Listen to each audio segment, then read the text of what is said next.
All right, so today is Wednesday, December 14th, 2022.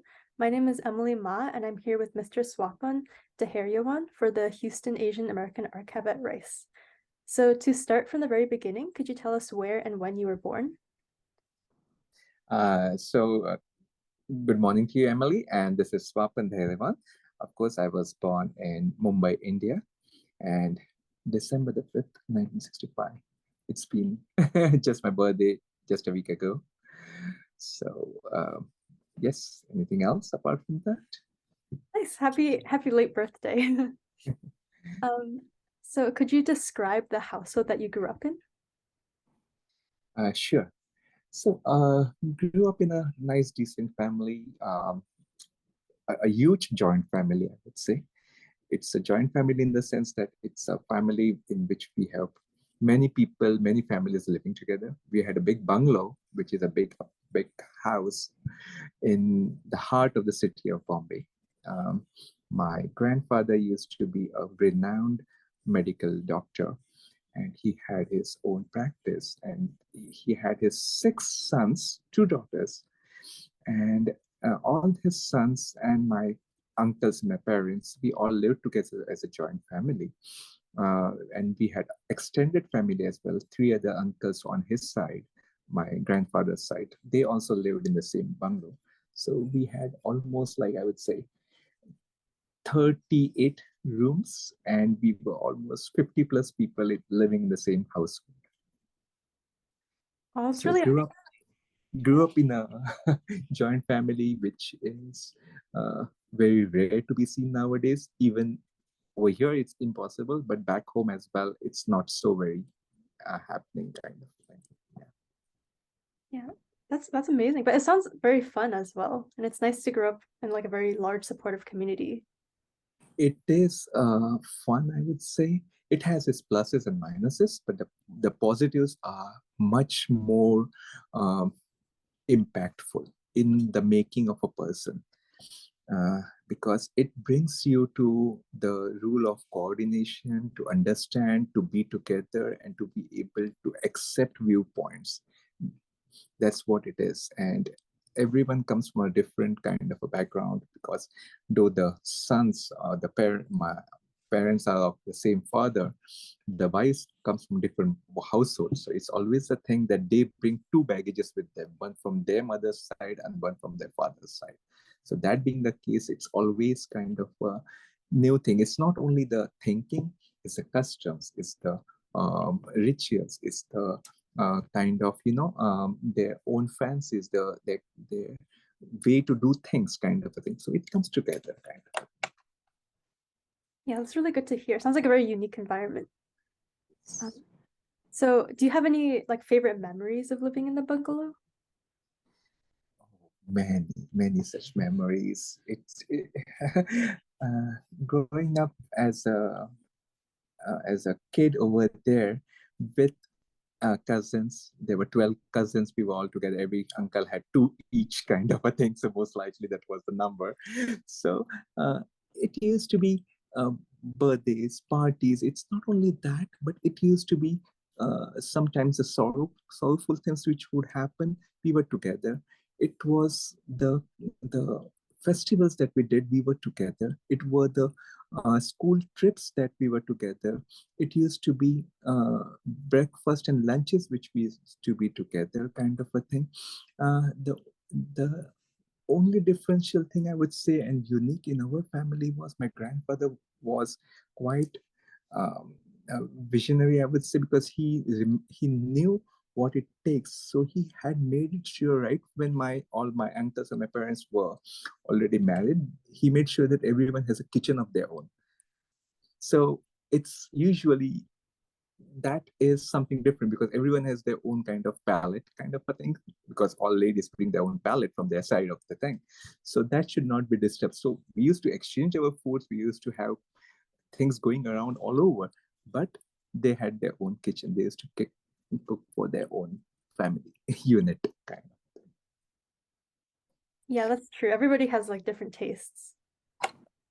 Do you ever miss like now being in the US, do you ever miss like living in that bungalow and having like so many people around you? I do miss it. I do miss it because I lived in the bungalow till almost 24 years of my life, kind of a thing. Till I was almost a graduate and postgraduate, almost I lived in that house before I came to this country, of course. So there are fond memories over there, in which I will, if I have to do it again, all over again, I would do it all over again as well. Do you ever go back and like visit the bungalow?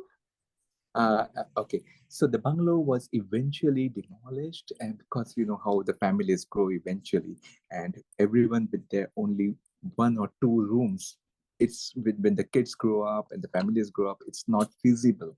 So eventually, what happened was the bungalow was eventually demolished, and then apartments came up, the high-rise apartments came up, and then everyone lived on a apartment of their own. So I do go back to the homeland, of course. Initially, it used to be once in 3 years or something like that. I have most likely in the last 22 years, I have been at least 10 times back in India, kind of a thing. Because of the COVID, I haven't traveled for almost 4+ years now. Oh, I hope you get to visit soon. Yeah. Yeah, I also wanted to, so I wanted to move on a bit to education. So, where did you attend college and what was your field of study? So growing up, I did go to a school which was very close to our home place. We used to walk around, kind of, I think 10 minutes away. So it was an English medium school. So we studied in English, though our vernacular language, which is Marathi and Hindi, were part of our curriculum, and we spoke those languages at home. But the medium of instruction was in English, of course. So we did graduate and postgraduate in English, of course. So the school that I went to was Beacon High School, and it was a co-ed school, of course. So in India, the graduation is at 10th grade usually. So it's not like 12th grade over here. So that is how it is. And then eventually you move on to college. And I went to a college which is NM College in Villapada. That's also maybe about 10, 12 miles away from our home. So that I did in commerce, basically. So right from the start, I would say I was interested in commerce and economics or accounting, kind of a thing. I remember one incident, which is maybe I might have been in the 6th grade or whatever. And my cousins who used to be elder to me, they used to plan that after 10th, I'll be, okay, now I'm in 9th or in 10th, I'm going to go to this college, I'm going to apply for this school or whatever that is, kind of a thing. And I used to hear those kind of a thing. And those all digested to me. So when I passed out on my 10th grade with distinction, of course, so I knew that I would be just going to one college which I had made up my mind, which was one of the uh, premier colleges in our area, in the suburb area. So I had just brought, and at that time you need to take admission. You had to apply by going over there early in the mornings to in the long lines and wait over there to get the applications and everything. And kids used to do that as 10th graders, with a lot of stress. But I knew that I'll just get my admission over there. So I had just applied in that one particular college, and that's how I made it sure that that was my dream right from my 6th grade, when I used to hear it from my cousins that, okay, that's a good commerce college, because most of my all cousins, they were going into medicine, engineering, or anything else. My field was totally different. I just wanted to be in accounting.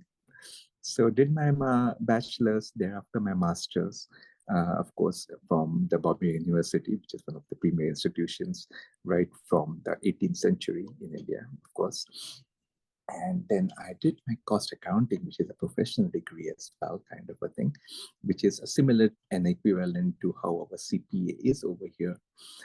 But that is more kind of a focus on the industry in the manufacturing kind of thing, because it's called CMA, that is a cost and management accountants. That's what it is. So that was my education field. Nice. And how did you, like, what motivated you to go into commerce? Um, I would say I, I might have been good with numbers. And I always wanted to be something different because there was always to be a pressure among the Indian community that, okay, you can be in medicine or in engineering. Those were the only fields. Science was the only fields, or you go for the arts. They in since 2000, everything has changed in India. In those times, we used to just have those three areas that you go into science, you go into commerce, or you go into arts. So the top 90% and the more than distinction always used to be in the science and the engineering and the medicine. Then the next batch used to be going into the commerce, and the rest remaining just had to accept the arts, which is humanities, psychology, sociology, and all those kind of fields. But for me, commerce, because maybe I was good with numbers, and eventually I thought that that might be a line in which I can be able to make some good standing, because I was not into science absolutely, because I used to be scared of all those formulas. Chemistry was okay, but physics and bio was the worst kind of a thing for me. I never used to draw any of the pictures. My friend used to make all those efforts in my journal. I would be frank in that matter. Yeah, I'm taking physics right now, and I also don't like it at all. So did you participate in like any extracurriculars or jobs or clubs during college? Yes, I used to, because I used to I used to do a lot of reading then as well, and I used to do a lot of dramatics. I used to play in dramas and everything like that. So that used to be extracurricular activity, but that didn't used to be part of the school curriculum. That used always to be kind of an extra activity during the midterm breaks or in the summer breaks kind of a thing. So it was like that over there. It was not like a uh, thing which you can pursue it as a profession kind of a thing, but that was something that interested me and hobbies of me. The other thing which I used to love was to do some cooking and everything like that. I used to enjoy that, and I still feel it's relaxing sometimes. I always used to say that if I was not supposed to be getting my good grades in commerce, I would have landed up in the Sophia College, which is for catering college kind of a thing. Do you have like a favorite dish that you like to cook?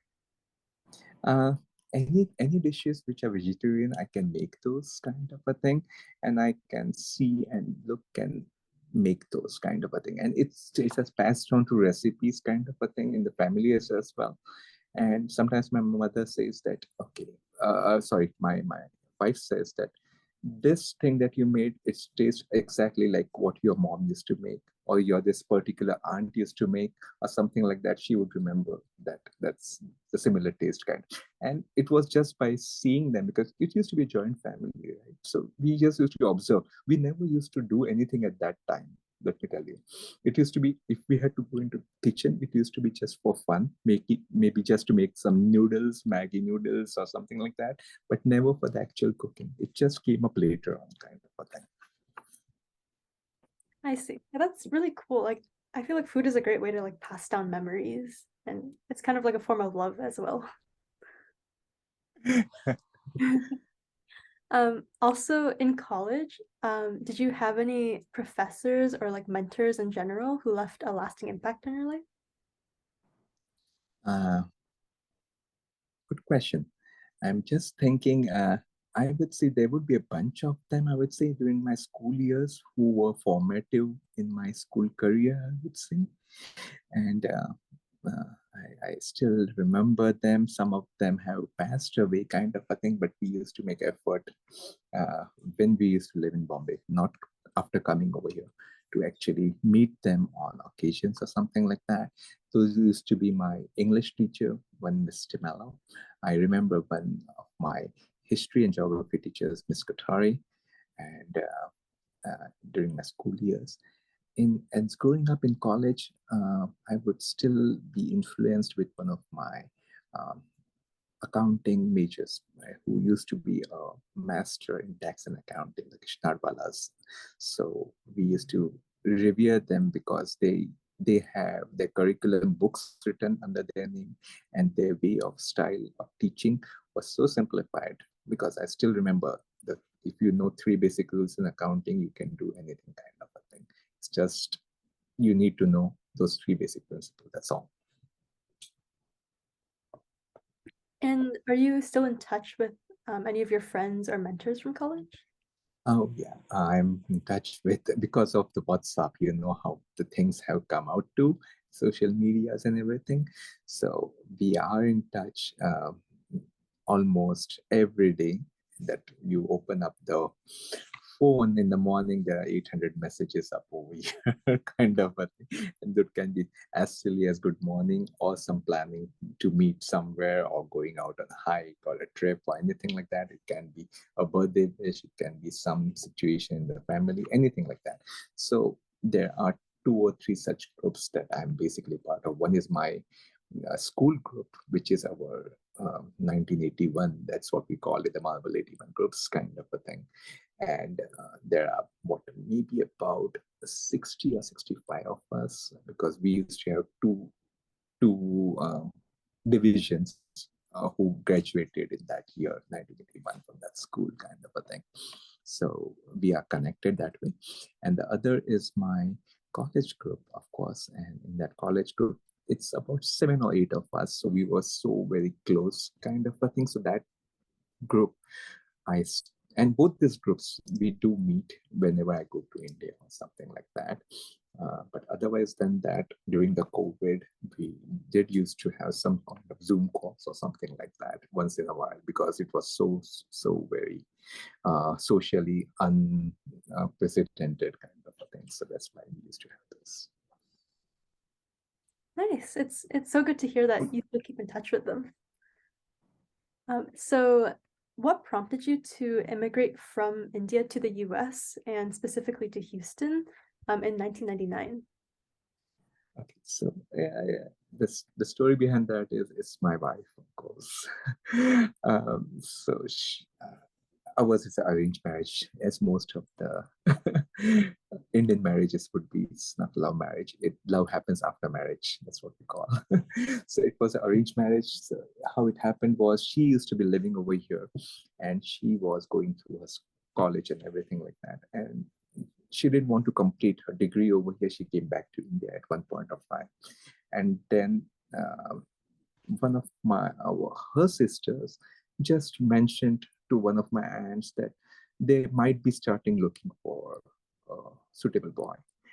And my aunt said, okay, I have my nephew. He's already set in a good corporate job and everything like that. He's done his master's. Why don't we just meet briefly? And that's how we met, and we got engaged. We did some courting, after that the marriage and everything. And with that came the period of uh, transition. And the transition is, since she was on green card, she was coming back and forth. She couldn't live in India for unprecedented times. So till the time the immigration in those point of time used to take almost 4 to 5 years for everything to do the right way. And the right way is how we came up over here. In 1999, when my things happened, my papers processed, I came down over here, and Houston was selected because she was in Houston. And it was a chain thing, I would say, because her uncle, who came to this country in 1967, is how he was a good architect over there. He kept on moving all across the country, but eventually he settled in Houston, and he sponsored his sister, which is my wife's mother. And that's how the link got started, and eventually we came in. And since Houston was the base for the city, and we thought that this is the city which has the best of the temperate climates, best of the culture, and you find everything that we can't find back home. We are at the same, I would say, the latitude of what we are.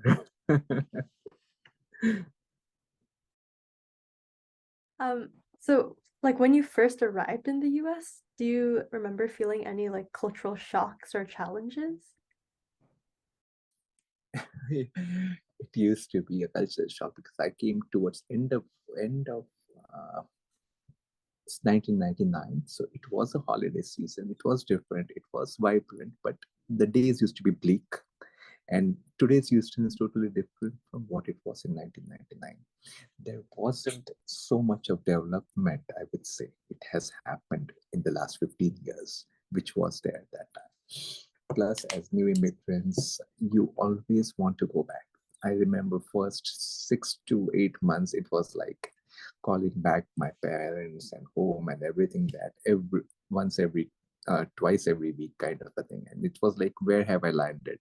So my wife is here, my in-laws are here, but in spite of that, you feel different. And plus, you come up to a country in which you don't know what it will take. My wife was determined. She knew what exactly I should be doing. Because I was in accounting, and she said, yes, you have to be a CPA. And she said, no, you're not taking any odd jobs. We will sustain till that time.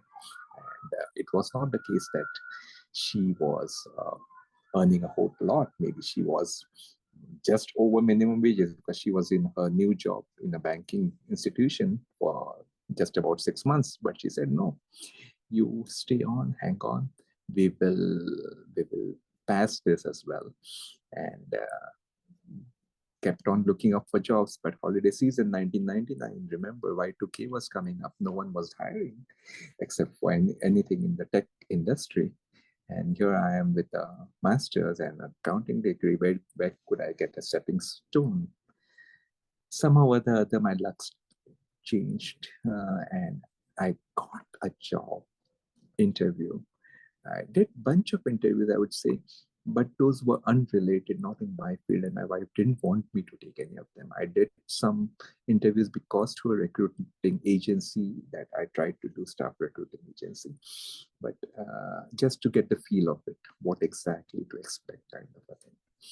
And eventually I did get a job of my choice, not of my choice, but of my field, I would say, in a CPA firm, of course, in the year 2000, January 17th, I won't forget it, of 2000, which is with the CPA firm, which is largest Indo-Pak firm, which is, I call, HR Sheikh & Company in Houston.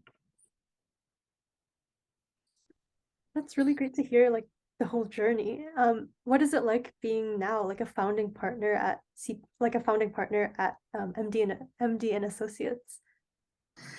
So that journey also, as I mentioned, it isn't easy because getting the feel of it, because accounting might be the same, tax laws are different, okay, legal things are different, communications are different. So we had to pass through that. I had to build that up, kind of a thing. And that was my only first job in this country with HR Sheikh & Company. Started down the ladder, and eventually within 3.5 years, I was managing almost 250,000 of their revenues in more than a couple of hundred clients kind of a thing, and reaching out and reporting to the partner and everything like that. So during that span, at the age of 30, in your mid-30s, can you imagine getting started again and thinking, oh gosh, I have to study again. I have to pass my CPA exam. It's not easy. With a new job in which you have tireless hours that you have to work for. And tax season is always from January to November. It keeps on going, kind of a thing. So that, and exams during that time used to be only 2 times in a year, in the month of May and in the month of November. So doing the chores at home, having a family, and of course the job, and doing the CPA exam. How do we do that kind of a thing? I flunked a couple of times, and I though we know the concept, we have been extremely well to do, understood everything, but putting it out, what was needed was missing. I don't know, maybe a couple of marks here or there, and the passing grades was 75. And at that point of time, you had to write in paper and pencil. It was not a proctor-based online examination. And if you were to see my handwriting, is the worst handwriting you would see. Cuts the ducks and the frogs all over my paper. That's what it used to be. And I still remember one of my last, I said that, okay, this is the last time I'm going to take the examination. And that's the year that I took the 2003 examination. My mother-in-law who lived with us, she said, Swapan, possibly your handwriting is so bad, no one wants to read it. Why don't you do one thing? And we used to write it in pencil, okay? Why don't you write everything in caps instead of, and maybe I followed that advice and maybe I passed out. And then it's a journey since then. So after passing the exam, the thing happened was that to be in own practice or to be partner with the same firm. But somehow or the other things did not gel. Didn't want to go through the details of that, but it didn't gel at that point. And two of us from the same firm who were so close together, my partner Irfan Musa and myself, we quit the job on the first day of the year 2004, and we said, no, we are starting a practice. And then we left from there, nothing in hand, no retirement accounts, no much bank balances, just spouse. Pallavi said, my wife said, I'm here for you. The only positive thing that both of us had was he was also a CPA. I didn't even have my CPA degree because the results came in the month of February at that point, but I just so what happened was just both of us just had 2 credit cards. And I always say that was a big thing to get started, to have that kind of investment, that we had to have software, the laptops, not even a laptop. We didn't have laptop in those days. Those are the big machines that we had into the year 2004. And then the space, of course, that's how we founded MD Associates. Well, that must have been a really scary step to take, but I'm glad it worked out well.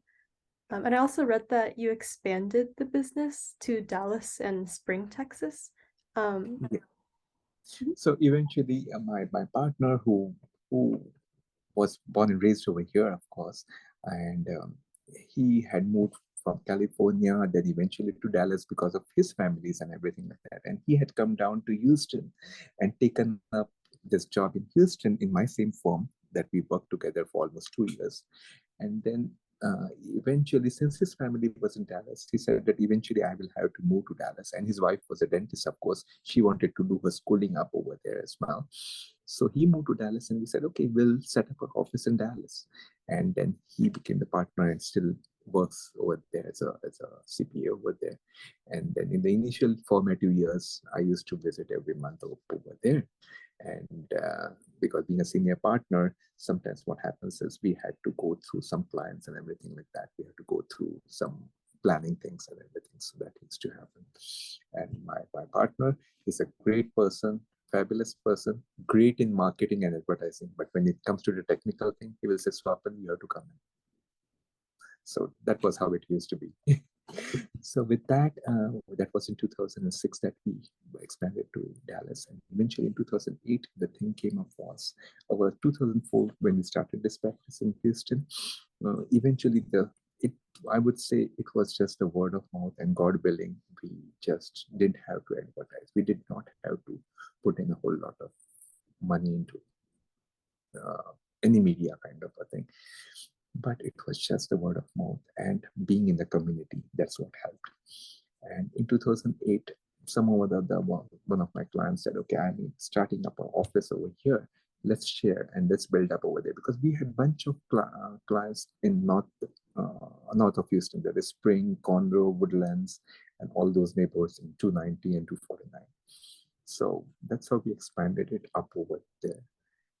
I used to be visiting and going over there once a week, every day, till almost COVID hit. And after that, everything has changed.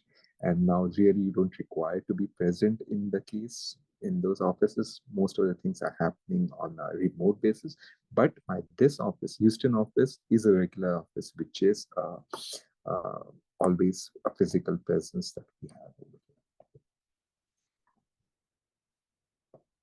Nice. Yeah, COVID has definitely changed a lot about like how we work, and you can like Protocols, yeah. yeah, so speaking of community, I saw that you're active in multiple community organizations, and you've also received awards such as one for Distinguished Community Service from the Houston CPA Society.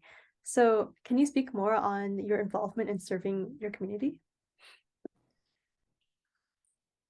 That I would go back and say that that has been ingrained maybe in the DNA or whatever. My grandparents used to be in the freedom struggles and everything like that in India when it used to happen before 1947. My parents, my mother itself, she was a great social worker. She used to be working on a lot of community issues and things kind of. I think she was a teacher also by profession. But yeah, for me, that was ingrained since then. But being in your early 20s or late 20s, we didn't have those things that we were able to display it back home over there, except for some of the clubs that I used to volunteer and do some stuff kind of a thing. But eventually, after coming up over here, uh, I was amazed in which people do so much things in the community, and I watched that for my initial first 3 to 4 years, and uh, it blew me. It blew me seeing people so very giving their, we call it tan man and dhan, that is their mind, their heart, and their money in the causes. So that having seen, I got involved in my first association, which I would say is India Culture Center, the ICC, which is a premier organization in Houston, formed in 1973, almost 50 years now. So that was the institution that I got started with, who has been pivotal in making a lot of differences in the community, for putting up the Mahatma Gandhi district in Hillcroft, in having the Mahatma Gandhi statue in Herman Park, and having built up the India House. So that being the case, this ICC I got involved in since just as a volunteer. That one of the presidents over there, Ramesh Chiri, he said, "Okay, why don't you just volunteer and just take care of my books, the entity and everything?" I said, "Okay, I'll just volunteer. I'll do whatever is needed." That's how it got started, and eventually I got roped in. How and when, I don't know, but eventually started that position since and took over all the different positions since then. And then one after another, various institutions and organizations I got involved in, because of the culture. That was the first thing. Then the language, because where there's culture, there is language. Then eventually some organizations in which are educational based organization, the foundation for Indian studies. Then some religious organizations as well. That's how I got involved. Uh, I don't know the distinct, and of course, finally in the Indo-American Chamber of Commerce, which is my passion as well, because I always say that small and mid-sized businesses are the backbone of this country, because that's how they make this country big. Because there is everything has if there's an effort, there's a success. That's what it is.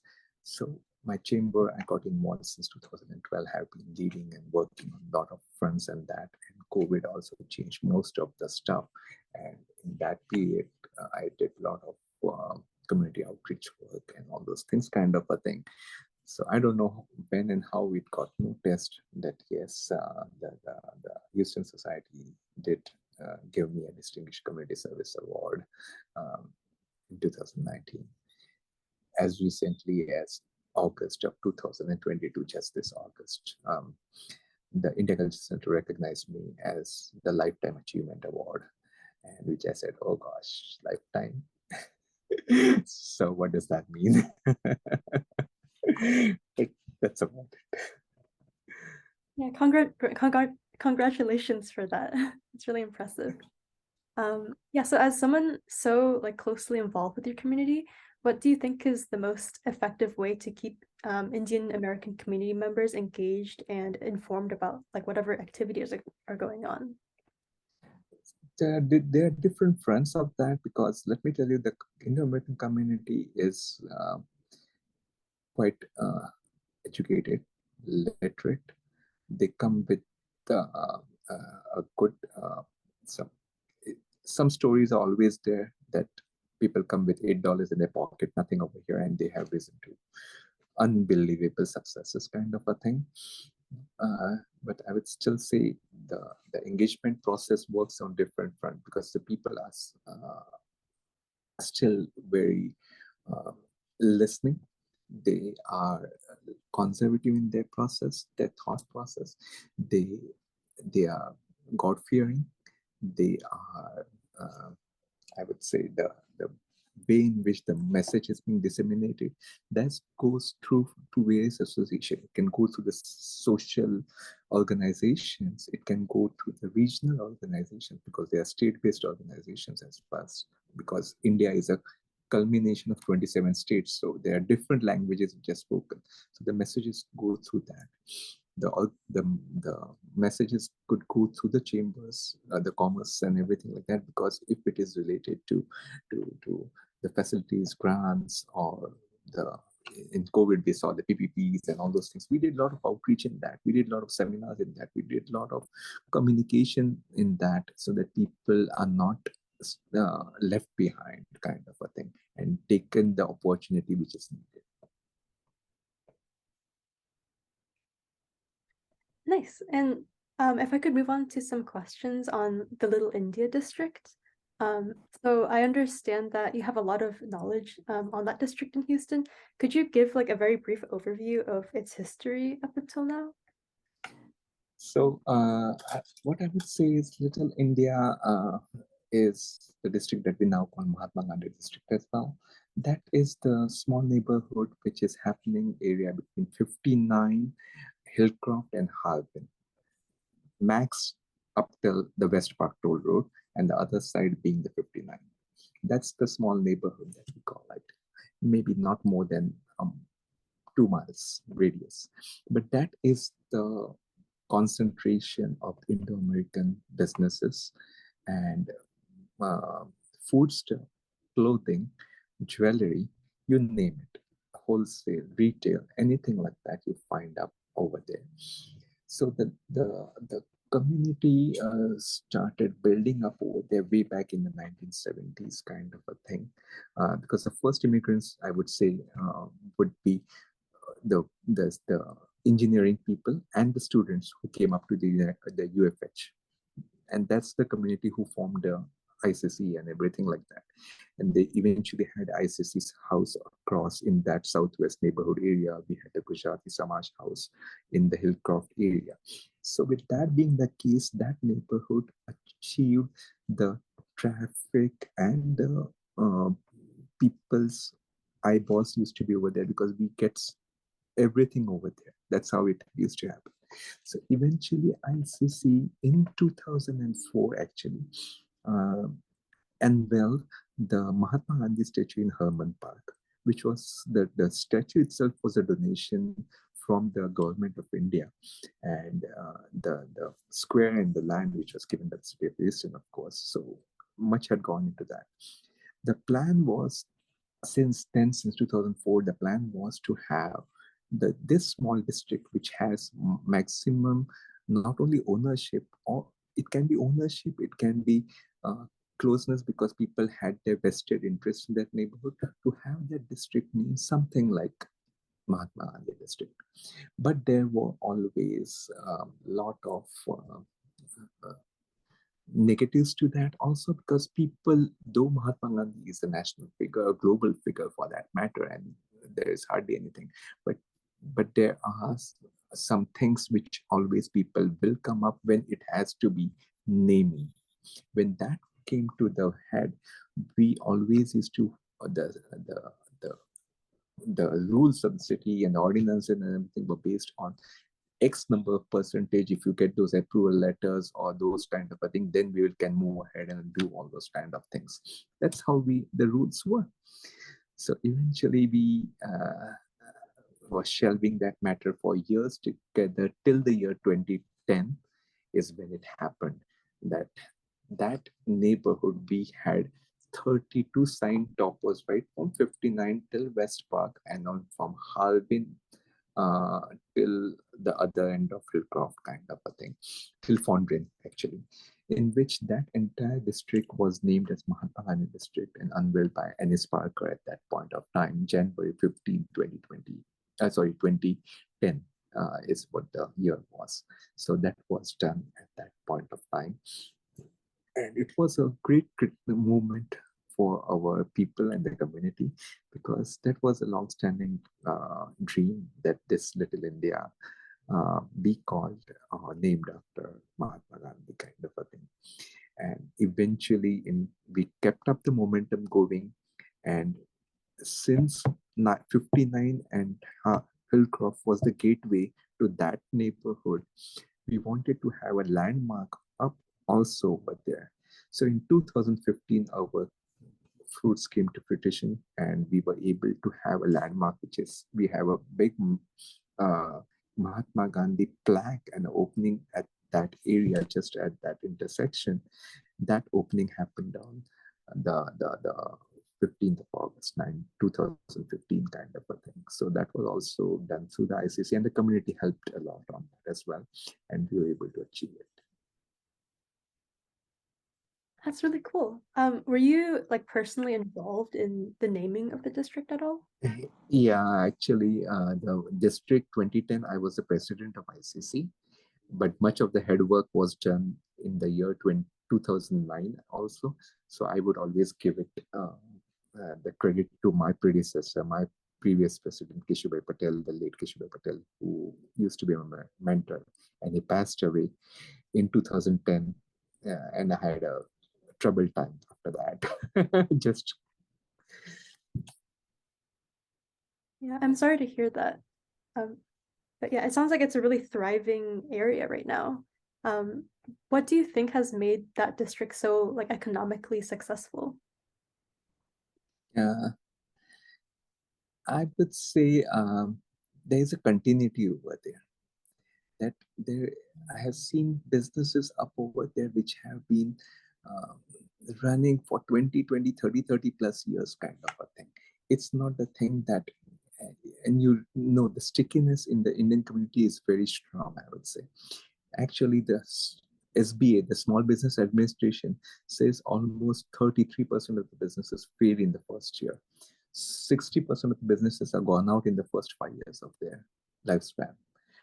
But having this kind of continuity in that market, in which you have a lot of competition, because there are neighbors who are competing with you all the time. There are food places, there are clothing stores who are competing. But still, I would say uh, the community has grown, the area has grown, because they are bringing in different stuffs kind of a thing. Yes, they have their challenges, because I do see their challenges sometimes. I cannot talk about that because of the books and all those privacy things that I hold over here.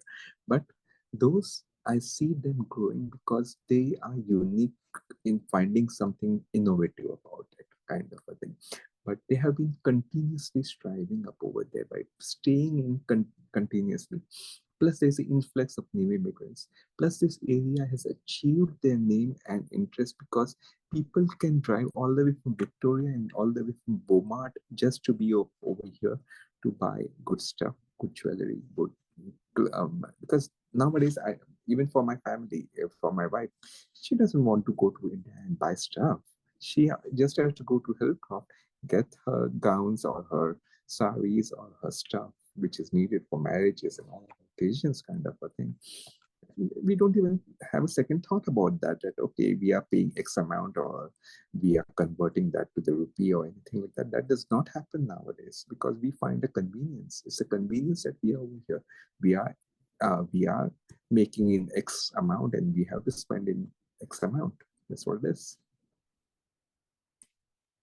And do you see any other areas of Houston that might like also become centers for Indian American businesses? I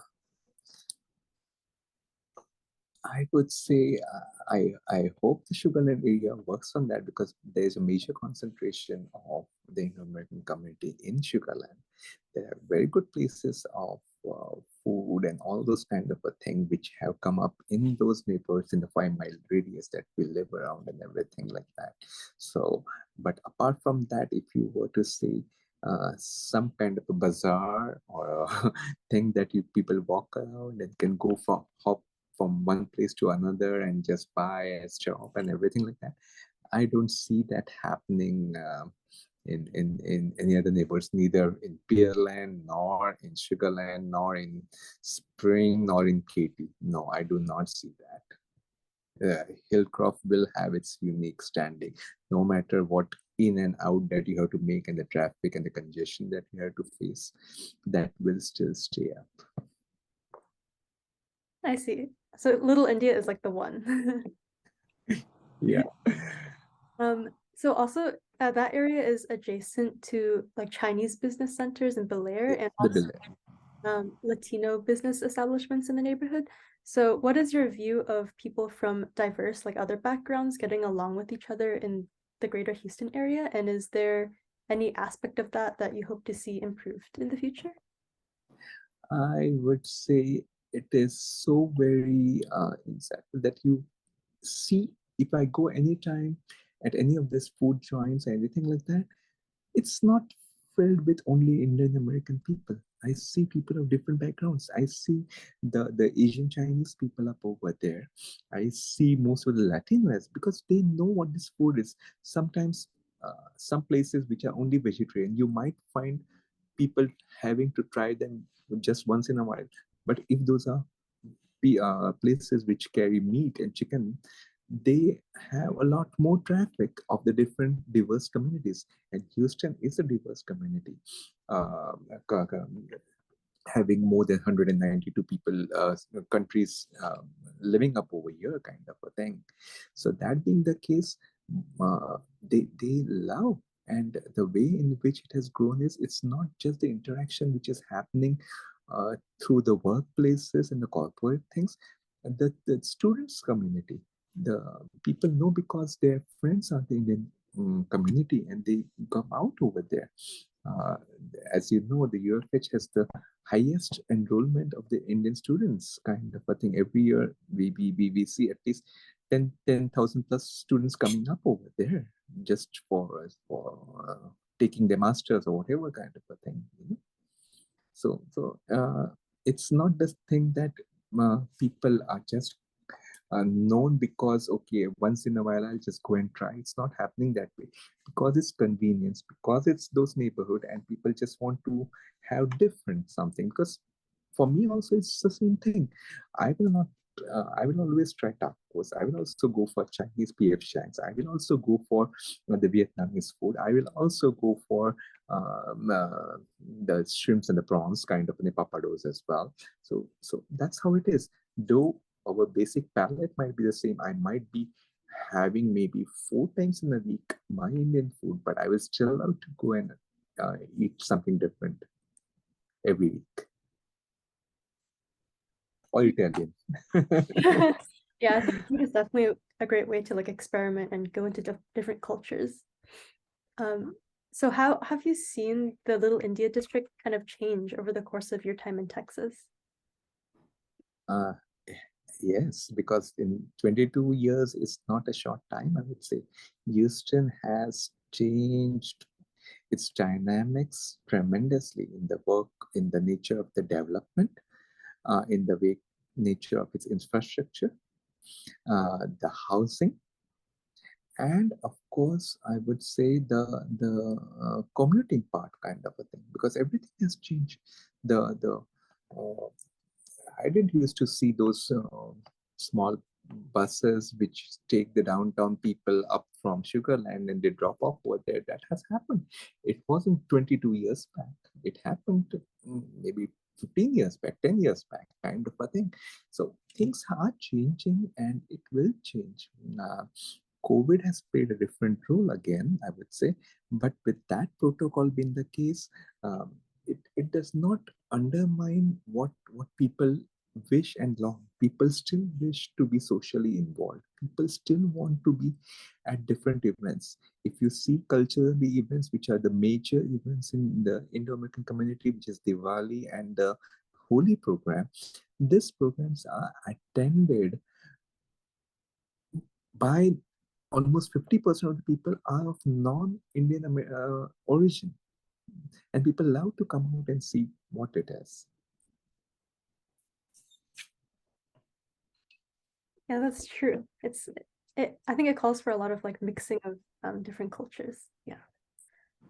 So to move on to some questions on like your identity, how would you identify yourself? And this can be in terms of like ethnicity, religion, personal values or beliefs, or anything else like that's important to you. I would say that I'm a Hindu, a proud Hindu, a passionate worker at the grassroots level. I don't want to hold titles, but those come by the way, so you have to go with it. I have the belief, which is there is one supreme God. I have the belief that if you work hard, success comes.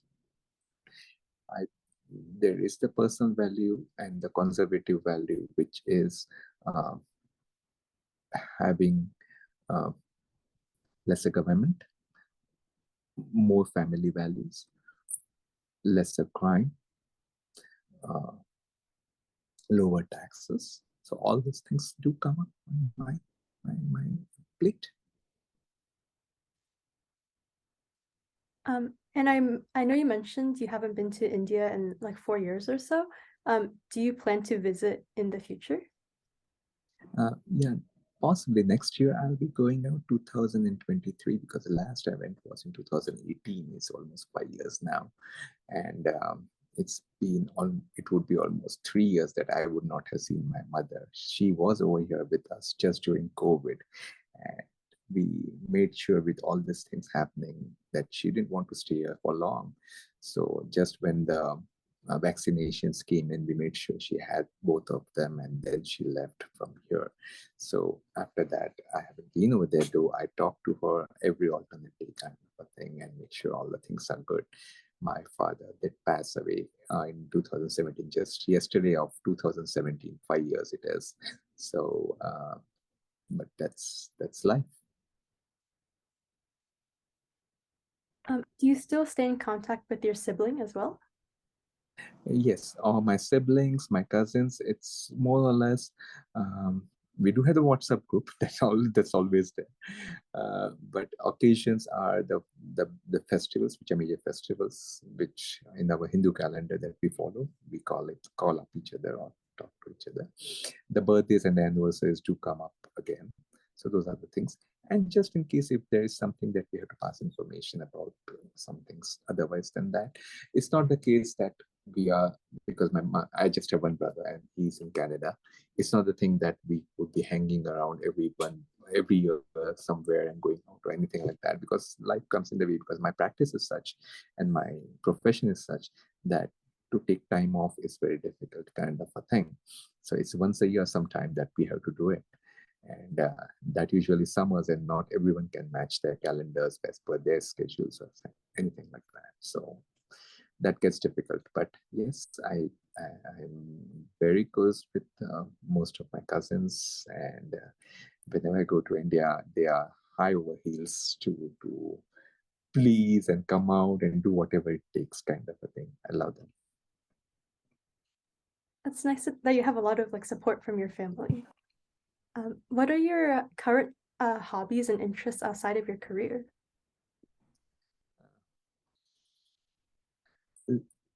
Still reading, I continue. I still do some meditation. I do, and in my hobbies, I would still like to hear music. That's my passion. I don't watch a whole lot of television or skits or anything like that. Sometimes I'll just watch something, a serial or with something, and all those are something old timers. Okay, I'm still not into the current genre, so I'll just on a Matlock or a Andy Griffith show or something like that, as old as that, and I'll just watch that as I'm having my dinner or something. So that's my pastime. And then I the latest thing which happened during COVID was, of course, that we adopted a dog. My daughter had been asking for it for almost 10 plus years, and it came up that with no social interaction, laid up in house and everything, we said no, that's the best decision we can make for her, and we adopted a dog, and she is a delight, I would say, to all of us in the family. And I used to be most afraid of dogs. I would be the first one to say, Isha, my daughter, if you get a dog or a pet, I'm out of this house. I'm not going to stay in. But today, I just adore to see her. And she's, whenever I reach home, she's my shadow. She will just go around me all the time. That's really sweet. What kind of dog is she? She's a coonhound. And we rescued her on 4th of July 2020, COVID year. She was just 7 weeks. That's really sweet. Yeah, my family also got a dog last. So she's still pretty young. So my last question would be, if you could go back in time and give a piece of advice to your younger self, what would you say? Give the advice to? If you could go back in time and give a piece of advice to yourself, what would it be? I lost you in between the connection. Oh, Sorry. sorry. I was just gonna ask, if you could go back in time and give a piece of advice to yourself when you were younger, what would you say to them?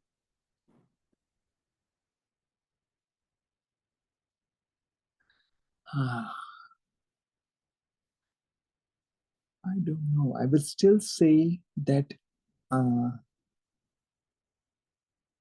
you should have done something in sports, because I was always an indoor person. I always used to stick around indoors, have my book, my stuff, and all those things. Never used to be outside person. My brother used to be the other side of it, kind of. I think he's always used to roam around and play a lot. So that is one thing that I never did it. So maybe that might be the only thing I would say that I missed out growing up. I see. That's really great.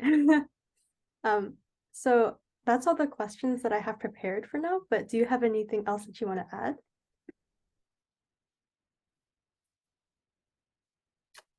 Did I miss you? I lost Sorry. you. Can you hear me now?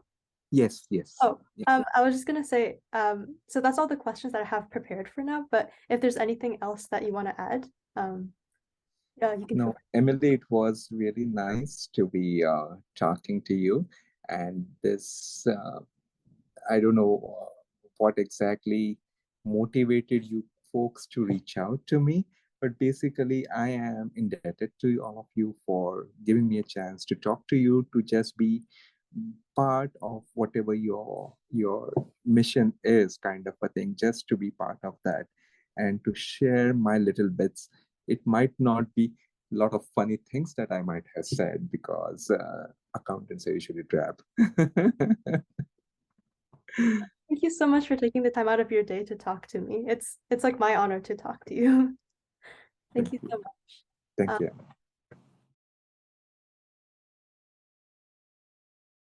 So yes, cultural shocks were there, but everything was new, unexpected kind of a thing. But I knew that this was a land of opportunity. And that being the case, I wanted to make it happen, because I had decided that there's no going back from this after having immigrated over here. So in the very initial, when I just came in, I didn't even have a job at that point of time. In the first social interactions that I had, there was one cousin of mine, and they had their 25th Silver Jubilee celebrations, and we were invited over there. And in that celebrations, I met a bunch of people out over there who, when they heard my name, my last name, they immediately responded and asked me whether I was related to someone, Dr. Dharavan. And remember I had told you in my earlier recollections that my grandfather was a doctor, and he was a famous doctor over there in Bombay, and he had done a lot of social work and community work, and also treated his patients with compassion. So that being the case, he was very well known at those times. And when I came over here, my first thing that hit me was, wow, I'm over here 10,000 miles away from home, and people, even after he had passed in the 90s kind of a thing, and it was past 30 years kind of a thing, and people still recollected, and they were talking and asking me whether I was anyway related or known to that. So that was what hit me kind of a thing. And I said, wow, just because of that one profession that he had, and he made the change and the difference. uh, I don't have that same profession. I'm not a medical doctor, but I will be in the profession. I'll do some kind of service in the community that in future, in generations to come, people would say that, okay, that there was another Devan in Houston who did something kind of a thing for my grandkids. Maybe that's what my immediate thought process, because I was so new to this country. I did not know nothing, but that hit me. And just to roll that back on, I would just add on to that. Just last week, we were at a restaurant just across in Sugarland, and over there, we find another such family who were dining over there. And since we were speaking that Marathi language, which is colloquial to Bombay, they overheard us, and they asked us who we are and everything. I said, Doctor, I'm Dherevan Swapan and whatever. And immediately there was a lady over there. She said, Mom, you know Dr. Devevan, he is the grandson of them. And the mom, they were celebrating her 100th birthday. So imagine that lady who might have been born in 1922, she immediately came and shook my hands and gave me a hug. And she said, wow, he was my family doctor and he has been so great and this and that. And this is what, 50 years later, I am just zapped with how small things can people remember just because they have been touched upon, kind of a thing. And I said, okay, I'm still not landed. Though I'm over here for 22 years, there is someone else still remembering someone else's compassion that they have been felt with. So that's the only thing I wanted to add up. That's really amazing. Wow, that's an amazing story. It sounds like your grandpa was really like well known by people. Made a really Yeah, good positive there were impact. very few people, doctors in that profession at that point of time. And he was one of, they used to be called, they were given the award of, just like how you do community service, he was given the award of Dhanvantari. That means the surgeon of the gods kind of a thing. So that kind of award was given to him in his 60s or 70s. Wow, that's really cool. It's very impressive. And I'm sure you will be also remembered the same way.